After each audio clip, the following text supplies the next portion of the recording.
Michelle, I am obsessed with this topic because I think it's so nuanced. There's so much grey area, which is why I love debating it. And I think we're all taught that gossip at work is bad, right? That's what we're all taught. But is it really? And also, if you're gossiping, is it even your fault? So this is what we're going to get into today. We've got a really juicy episode. Michelle, I've seen gossip completely derail people's careers, but I've also seen it help them get promoted. So I'm really excited to talk to you about this. Before we dive in, I just want to ask you a question. Do you know the difference between gossiping and venting? I think. Yeah, hit us. I Go. think I feel like gossiping has a bit more of a negative association with it, but maybe gossiping also needs a bit of a rebrand. Like that might not even be right, but I feel like venting is more about how you feel. And gossiping might be about others. And I Is think it? the about others is like why it has a bit of a negative connotation. Yeah, But you're to your exact. point, Yeah. like it Sorry. might not always be bad. Exactly. You're exactly right. So, gossiping is informal talk about someone else when they're not in the room, and it can actually be positive, neutral, or negative. So, an example of gossip would be, Sam moved the meeting again. It's the third time this week. I wonder what's really going on.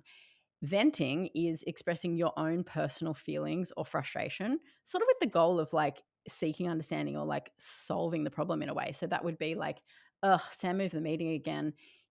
They're always doing this. Now my day's messed up. Should I say something? What do you think? Like that's kind of more venting.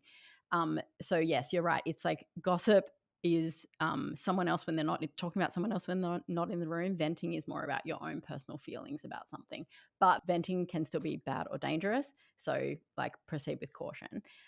Michelle, you went out on your DMs this week. Yes. I just think, even with the example you just gave, it's already shifted my mindset a little bit on gossiping and venting because I think I already had perceived it like venting isn't bad. But to your point, I think it's really important to call out venting can also be harmful. Like Yeah. in the example you just gave, I actually felt like venting sounded worse than gossiping. Interesting. Yes, yes. Because venting in a way is still it can still be bad mouthing. So, this is why it's Yes. super nuanced. Okay, so I went out on my Instagram and I asked, have you gossiped in the workplace? And it backfired. And 36% of people said yes. Uh, 52% of people said no, I do it in a considered way. And 13% of people said no, I don't gossip at work, which Which, that's strength.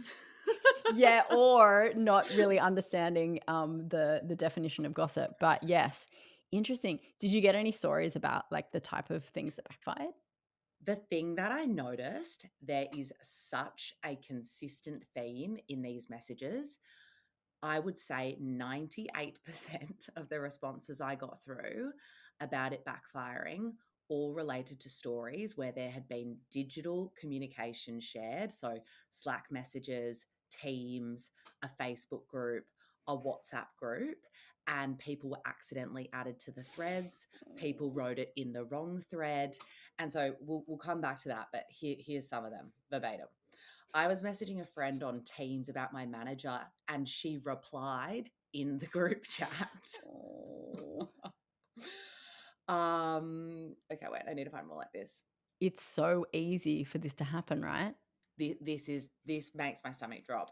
Colleague was screen sharing with MS Teams open accident and the manager saw us Oh, gossiping. no. Yes. I feel all of these, I've had near misses with all of them. So I almost feel like, yes, I see myself in you. Holy shit. Oh, I know. And I think the reason why I wanted to call out the consistency and the theme here is because I think this kind of comes back to one thing I personally hate about a platform like Slack, and it's the very casual nature of it. And it tricks you. It tricks you into feeling safe and like you don't have to think too hard about your delivery and what you're saying. And I think it creates this environment where maybe you think it's okay to start a channel and start bitching about your manager.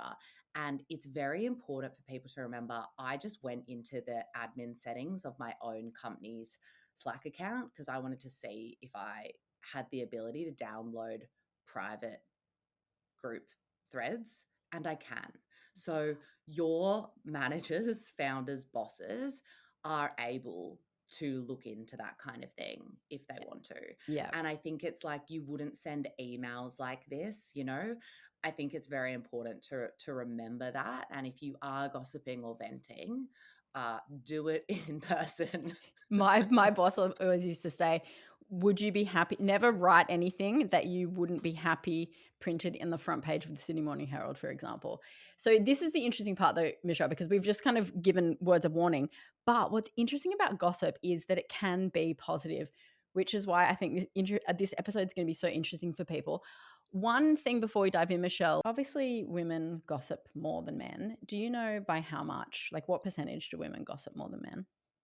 No, I have no idea. Yeah, it's actually a trick question because it's zero. Women do not gossip more than men. And it's a stereotype that everyone thinks women gossip more, especially in the workplace, but it's actually not true. So men gossip just as much as women. That's fascinating. We need to get that out there. By the end of this episode, you are going to know exactly how to gossip safely at work. You're going to understand what a reputation ripple is. You're going to know how to get out of a gossipy conversation without it being awkward.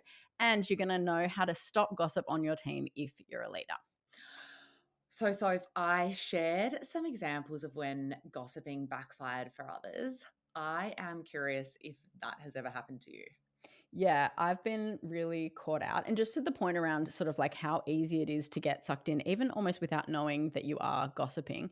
So I had a very senior person at Google. She was actually the head of, and it's fine for me to talk about it now because this is all in the past and it's all out in the open. But so she was the head of YouTube at the time, and she actually got a new job at Uber. And I was one of the first people that she told in the company. We had a really good relationship, but I admired her so much. She's probably the leader I admired the most. So she told me, I casually, without even thinking about it, told my manager. He told her, "Oh my God, you're going to Uber." And then she got really upset because she hadn't told her team yet. So she had to come to me and she said, "Oh, like you told this. And it's actually really potentially causing me some pain because I haven't even told my team yet." But there was two lessons for me in that moment. One was just how easy it is to like she shouldn't have had to say you shouldn't share this, because I should have just known when someone shares information with you, you don't just go and share it with other people. They don't need to say don't tell anyone. That should be the default.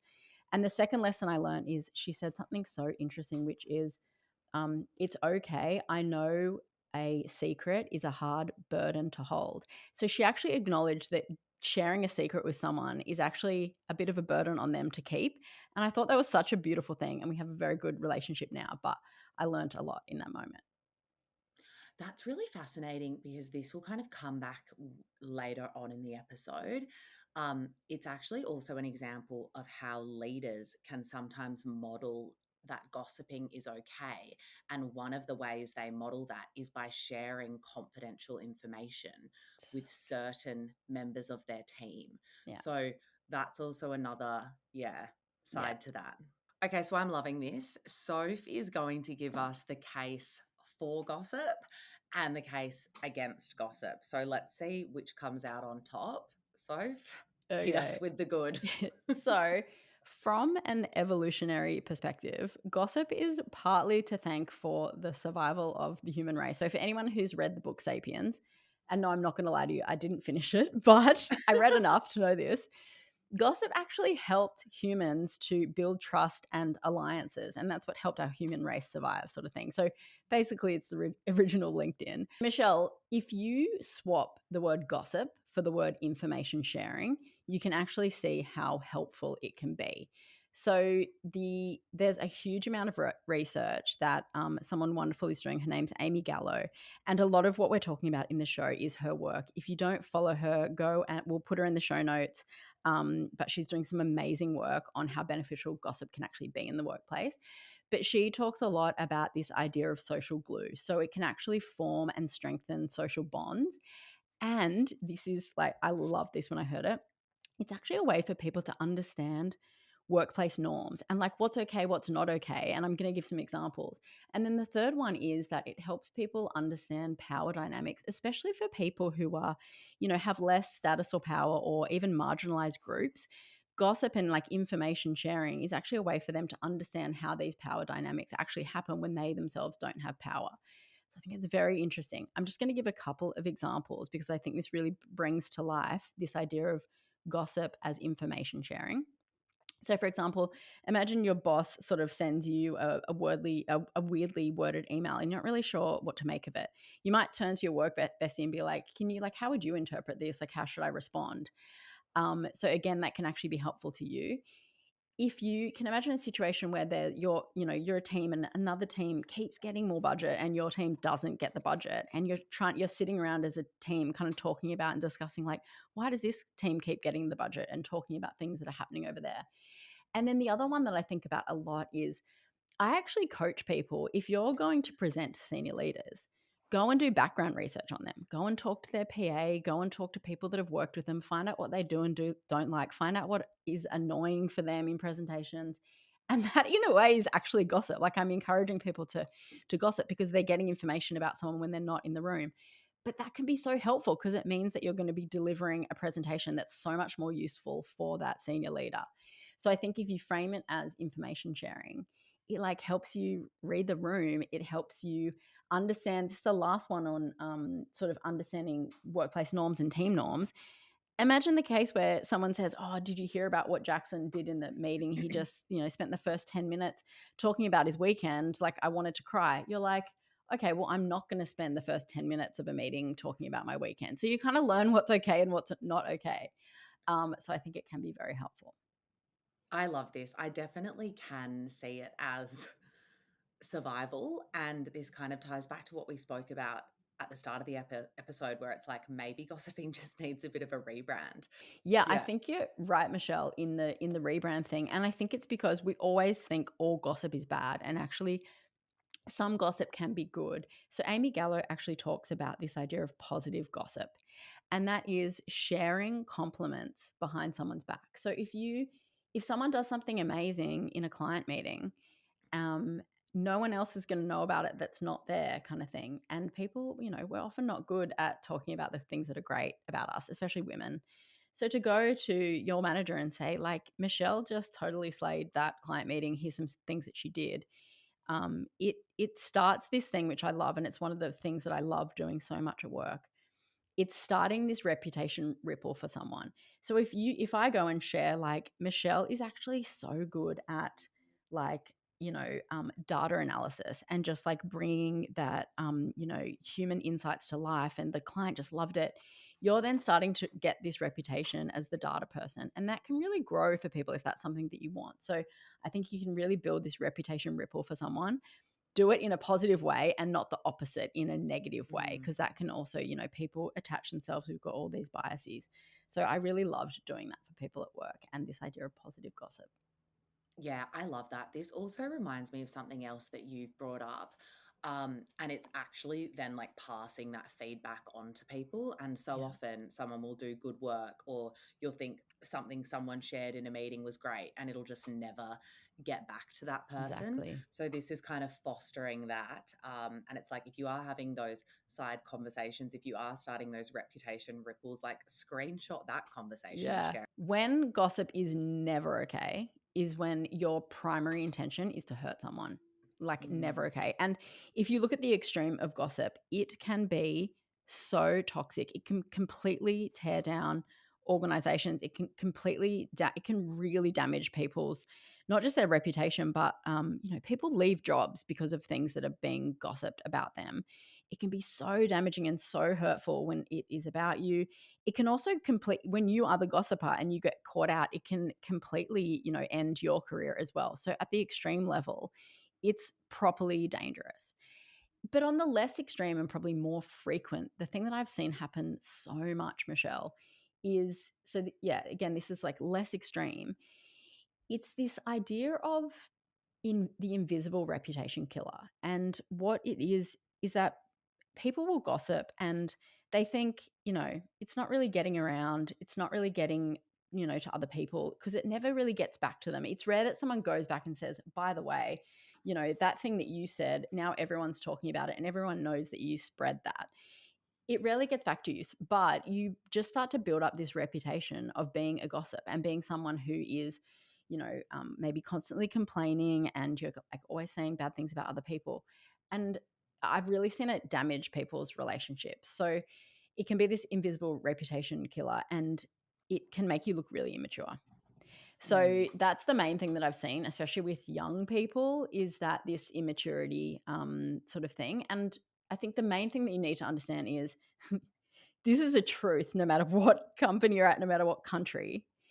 It's like message to junior people, senior people know what's going on down on your level way more than you think, and senior people, junior people know what's going on your level way more than you think. So like the gossip just gets shared around and I think people underestimate how much people are sharing it. Everyone gossips. Do younger people gossip more?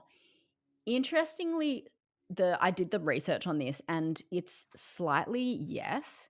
Partly it's an age thing, but also partly it's back to this point of like people in lower positions can be more vulnerable to negative gossip because they have less power and they have less information mm. in a way. I'm sure you've got an amazing point on this that we're going to get to in the episode that I'm so excited to dive in with you.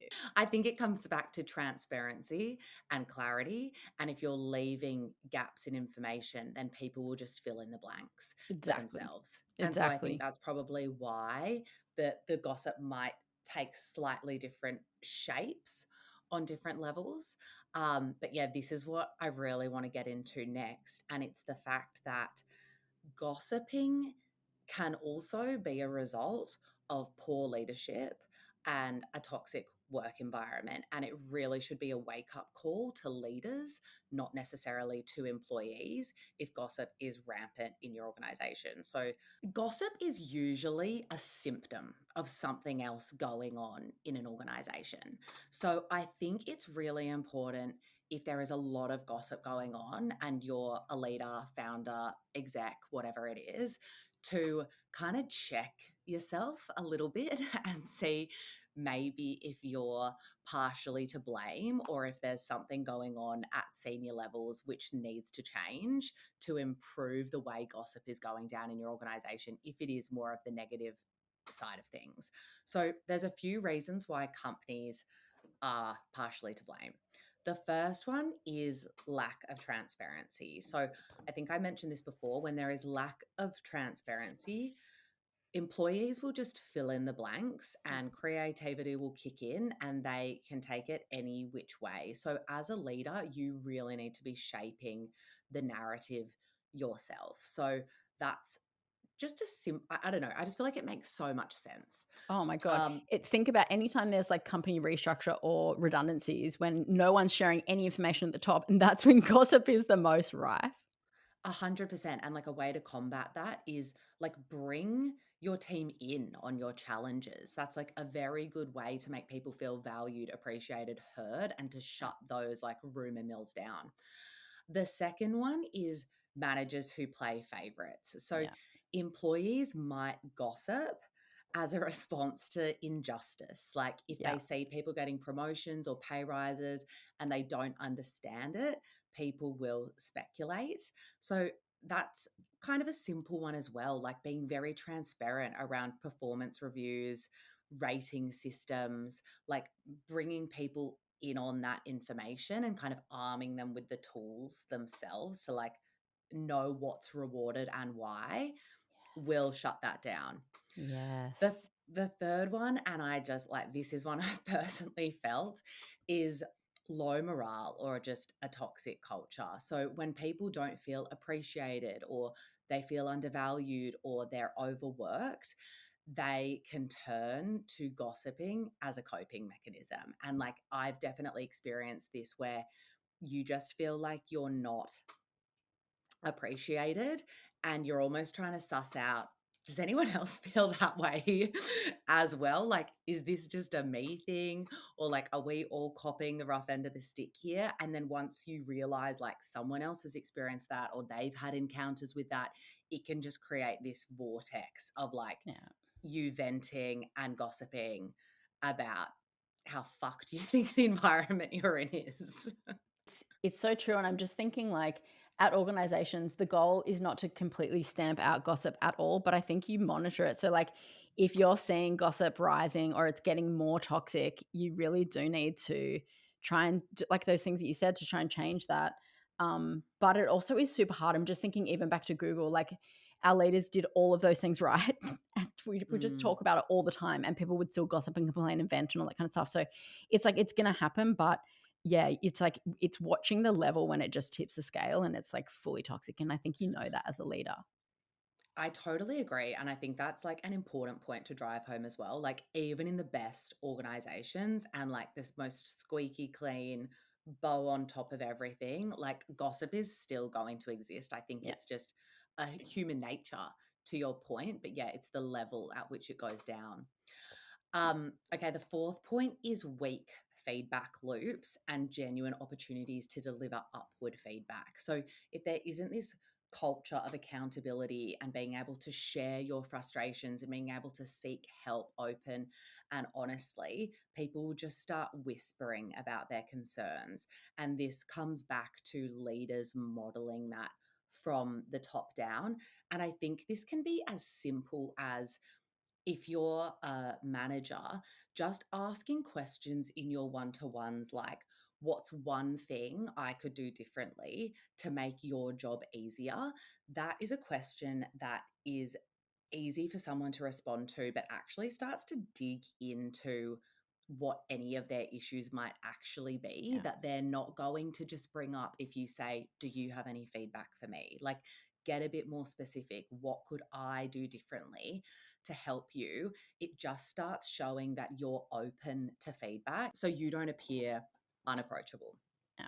But I saw a TikTok that kind of kicked off this whole train of thought for me, because I was thinking about my own experiences with gossip and venting and when it was most toxic. And it definitely was in organizations where the leadership wasn't quite there. And I just think it's really important to point out. And this creator, whose handle is very Mary Nice, she just had two lines that I loved. And it was, gossip is not a failure of your team. It's a leadership wake up call. And in the absence of clarity, the imagination will take over, which will always lead to gossip.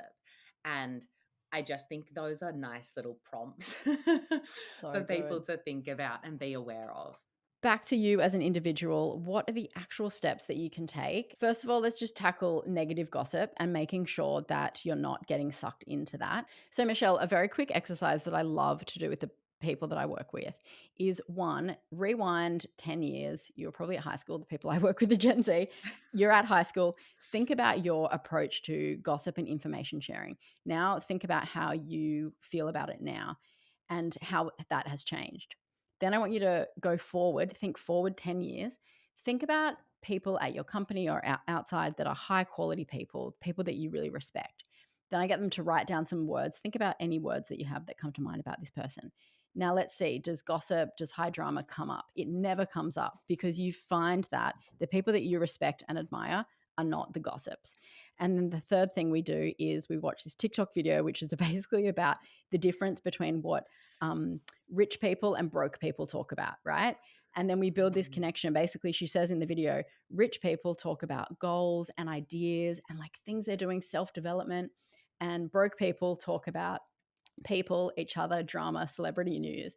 And the comparison that I draw, not to say that, you know, broke people gossip and rich people don't, it's not that. The what I have observed in my, 20 years of working in some really amazing places is that the best people are so excited about the work or their own personal growth or like the big things the company's doing. They don't have time to gossip and just to talk about Mm. the like bullshit that's going on. So I really try to channel that with people. That's the 3-step exercise. Okay. I'm Now obsessed to with that. Okay, amazing. Oh, good. Okay, so and we will link that TikTok in the show notes as well as the one that Michelle shared. And then finally, how to gossip safely at work.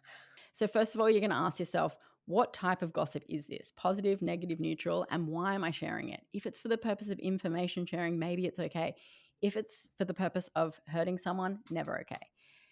You want to, be leaning into positive gossip if it makes sense. And then vault. Okay, you want to pick, if you do need to vent, right? Vent and vault.